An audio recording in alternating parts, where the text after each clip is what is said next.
I think one of the biggest question marks that we have around video games today is just exactly how much does Microsoft spend on games in Game Pass, right? There's a lot of people, depending on whose side you're on, a lot of people think that Microsoft just loses all this money and they must never make any money off of it and things like that. I'm not one of those people. They've already said multiple times that they're at least making something off of it, which has to take into account that they're probably about to make a lot more once they finish with like the Activision deal and things like that. So we do have these sort of weird kind of ramblings of going on, but nobody knows just how much it costs Microsoft to, say, get a game into Game Pass, maybe day one or even after that. It turns out, as it is, that there's varying price points involved here, and that's something that I think is very interesting as well. It was reported that to get like Marvel's Guardians of the Galaxy, I think, what was it, like between 5 and 10 million or something like that. So a good amount of money, but obviously not the same amount of money that it would cost to, say, make a game or whatever, when you take into account that games nowadays cost hundreds of millions of dollars to make. But we do still have somewhat of an idea thanks to some information that came out of some documents. And I found this to be very interesting because one thing, it refutes one argument that, like, I think a lot of PlayStation fanboys make in particular.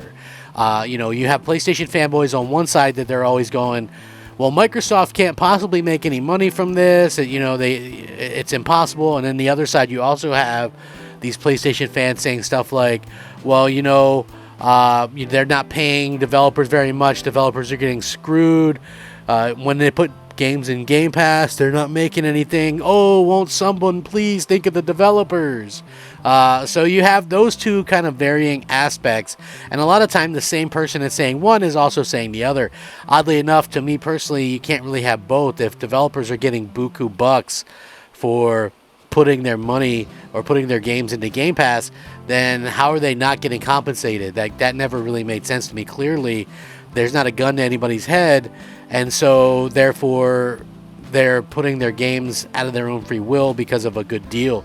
Like, if I'm the property owner of something and Microsoft wants it in Game Pass, there's no way that I'm going to put it in Game Pass if I'm not getting properly compensated for it. So that really would make a whole hell of a lot of sense to me. Now, with that being said, I did want to get into a little bit of the meat and potatoes on this story because I felt like it was interesting and we can kind of break down the numbers and things like that. But before we get started, if you guys would be so kind as to like the video, I'm looking for 100 likes on each video. It would very much be appreciated, and it would mean a lot to me if you could do that. So if you just leave a like on the video, that'd be awesome. So let's go ahead and get started. It should be a fun video today. Now, to be clear, I'm not one that looks a gift horse in the mouth. I like Game Pass. I like what they're offering. And so I think that it's fine with what they're doing. They're a company that can afford to take some hits and things like that. But when you look at this, so supposedly Microsoft spent $600,000 to get Cooking Simulator on Xbox Game Pass. Very interesting indeed. So it looks like Microsoft made a high-stakes deal to get the indie Cooking Simulator onto Xbox Game Pass. A filing from Polish developer Big Cheese Studios reveals it was paid $600,000 by Microsoft, a result which saw the game making its way onto Xbox's subscription service. So again, this is very interesting because $600,000 is nothing to sneeze at, especially for like a small indie game. But at the same time, you have to also keep in mind that the games that are coming to Game Pass are making individual deals. Sometimes they're bigger, sometimes they're not. But we already knew that, over $1 billion had been spent on indie games from ID at Xbox. So they had already spent a ton of money on games to get them to be on Xbox, which I think is, just a brilliant move altogether. And, as a fan of what they're doing, I just have to say that I find it to be very, very interesting that, gamers are kind of looking at this and going, oh, well, what's happening here? Why does Microsoft have to do this if it's such a good deal or whatever? I mean, that's part of the good deal, isn't it? Like, I mean, honestly, if you think about it, the thing that makes it such an amazing deal to be a part of is pretty much thanks to Microsoft getting games that people actually want to play, which I think is, vastly important to say the least. So that wasn't the only bit of news. It looks like it's a great deal for the studio, as the money it received is equivalent to 22% of the company's entire revenue during the previous fiscal year. As Cooking Simulator was originally released in 2019 for PC, with the game then coming to the Switch, PS4, Xbox One, and mobile over subsequent years. As you'd expect, its popularity on Steam has fallen quite a bit. As of time of this article, which I'll link in the description on the Steam database, there's only 216 players on it.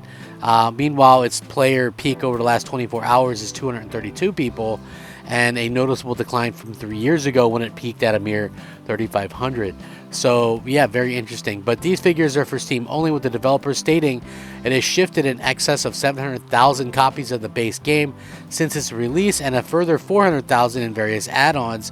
Even so, this does seem like a sizable chunk of money for Xbox to have spent on adding an older title to Game Pass, and it begs the question how much Microsoft spends getting other more prolific games into its subscription. Microsoft, of course, didn't really respond to this article reaching out to it. But, you know, listen, I think that it just goes to show that Microsoft is serious about adding content.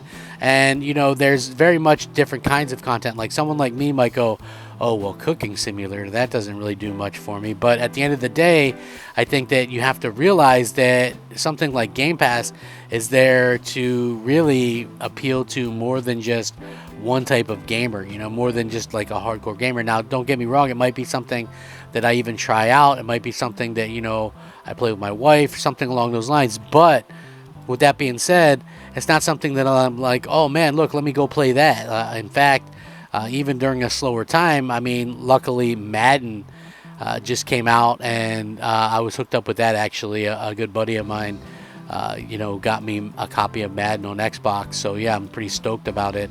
And, you know, again, it's just one of those things where as a fan, I'm looking at this and I'm going, you know, listen, I think this is really cool that they're able to do it. I don't really care what they're spending, to be quite frank, you know, to get games on the Game Pass. I think it's important for them to get games into Game Pass, and how much they spend to get them there is kind of beyond my concern. To be 100% realistic with everybody.